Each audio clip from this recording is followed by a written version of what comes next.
Oh, okay. Hi, I'm Stuart. Adam's behind the camera as we speak, so you can't see him.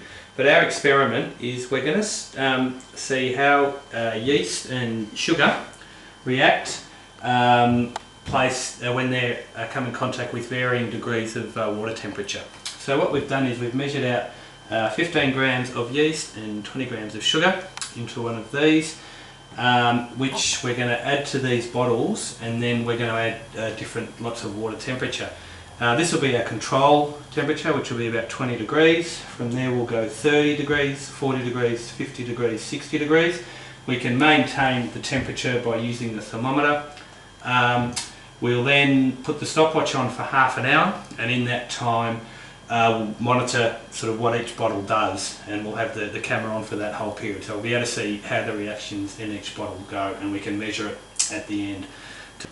Okay, we're at the action stage of the experiment now. I'm just tipping in the yeast and sugar mixture into all bottles. And as you can also see, just in front of the bottles, the glasses of which we've just prepared for at the right temperature for the corresponding bottles. Where we're adding the water, 250 mils, at the corresponding temperature to each of the bottles. Now, as you can see, it's a little messy. We should have 245, 251. We'll allow 1 mil. Anyway, so what we've got is we've got all our bottles with the yeast, sugar, water combination now doing their thing, and you can see, even though we've only been going for about 30 seconds, that things are starting to happen. And what we'll do is we'll clean up the table a little bit, and we'll come back and we'll see what's going on. Okay, so as you can see by the timer, this is after a couple of minutes, and we'll just keep bringing this in and out as we need to.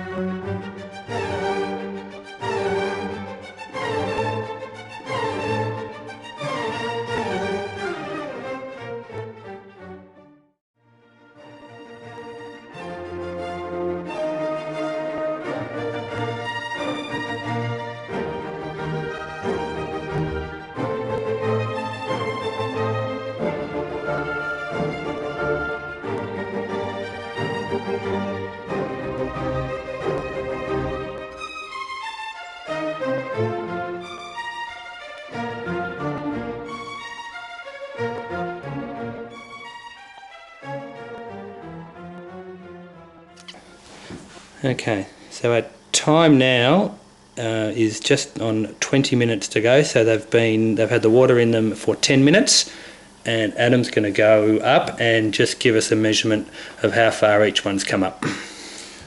Right, with our control at room temperature, measuring the froth from the top of the water level to that of the top of the froth, we've got about 1.5 centimetres. So there is a reaction occurring there. However, a 30 degree is obviously doing a lot better, and we've got 4 centimetres. The 40 degrees way out in front, as you can see, with 11 centimetres. The 50 degree at 6 centimetres, and the 60 degree at 3 centimetres.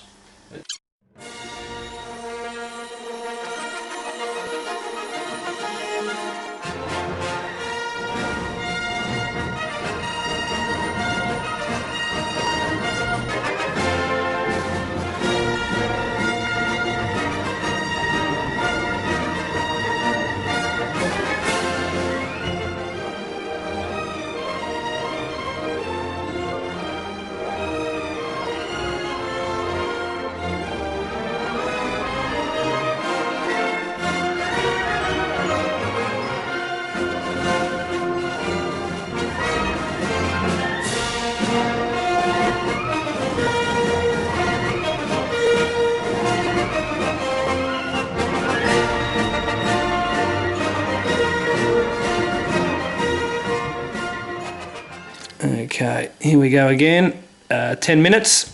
So we're 20 minutes down, 10 minutes to go. and my trusty ruler man will find his ruler and we'll get a measurement on everything. Here we go. Here he is. Good coffee break, that one. And control is now sitting still about 2.5 centimetres. The 30 degree, we're up to about 9.5 centimetres. The 40 degree, we're about 17 centimetres. The 50 degree, 11 centimetres. And the 60 degree at 9 centimetres.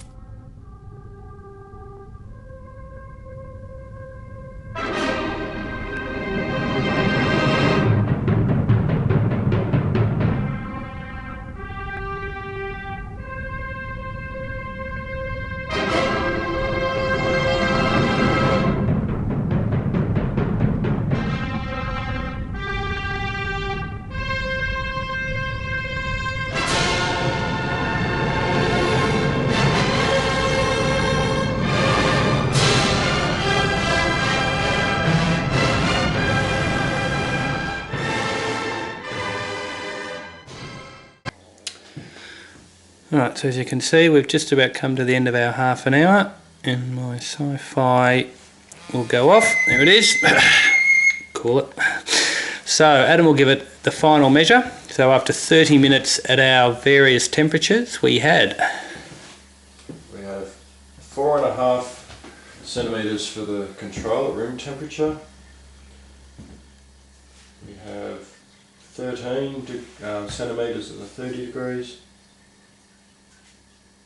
18 centimetres for the 40.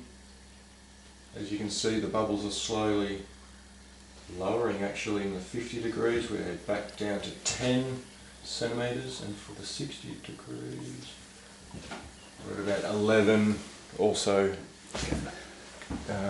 reducing at 15 seconds. So I guess overall you can see the 30 seems to still have a fair bit in it, but the hotter on the last two, it really appears the hotter the water, it sort of goes for a while but then probably just kills it off. So I think you can see that optimum temperature looks to be 40 degrees because it's sort of kept a steady rise. 30 degrees still obviously has a bit to go. The 21 is going, but it's really struggling, and probably would still go a lot longer, but just isn't as active. And then, as I said, our sort of hotter ones at 50 degrees and 60 degrees are just starting to knock back a bit. So the water's obviously probably killing off the yeast now. So it's starting to lose its ability to sort of rise. So what would we do in future experiments? You can take this information, you can alter the amount of sugar to try and get the optimal amount of sugar per amount of yeast and water you use. You could lengthen the experiment for another half hour or ever how long to see what would continue to happen. There's just so many other variants that you could put in place to learn more about how yeast reacts. Done.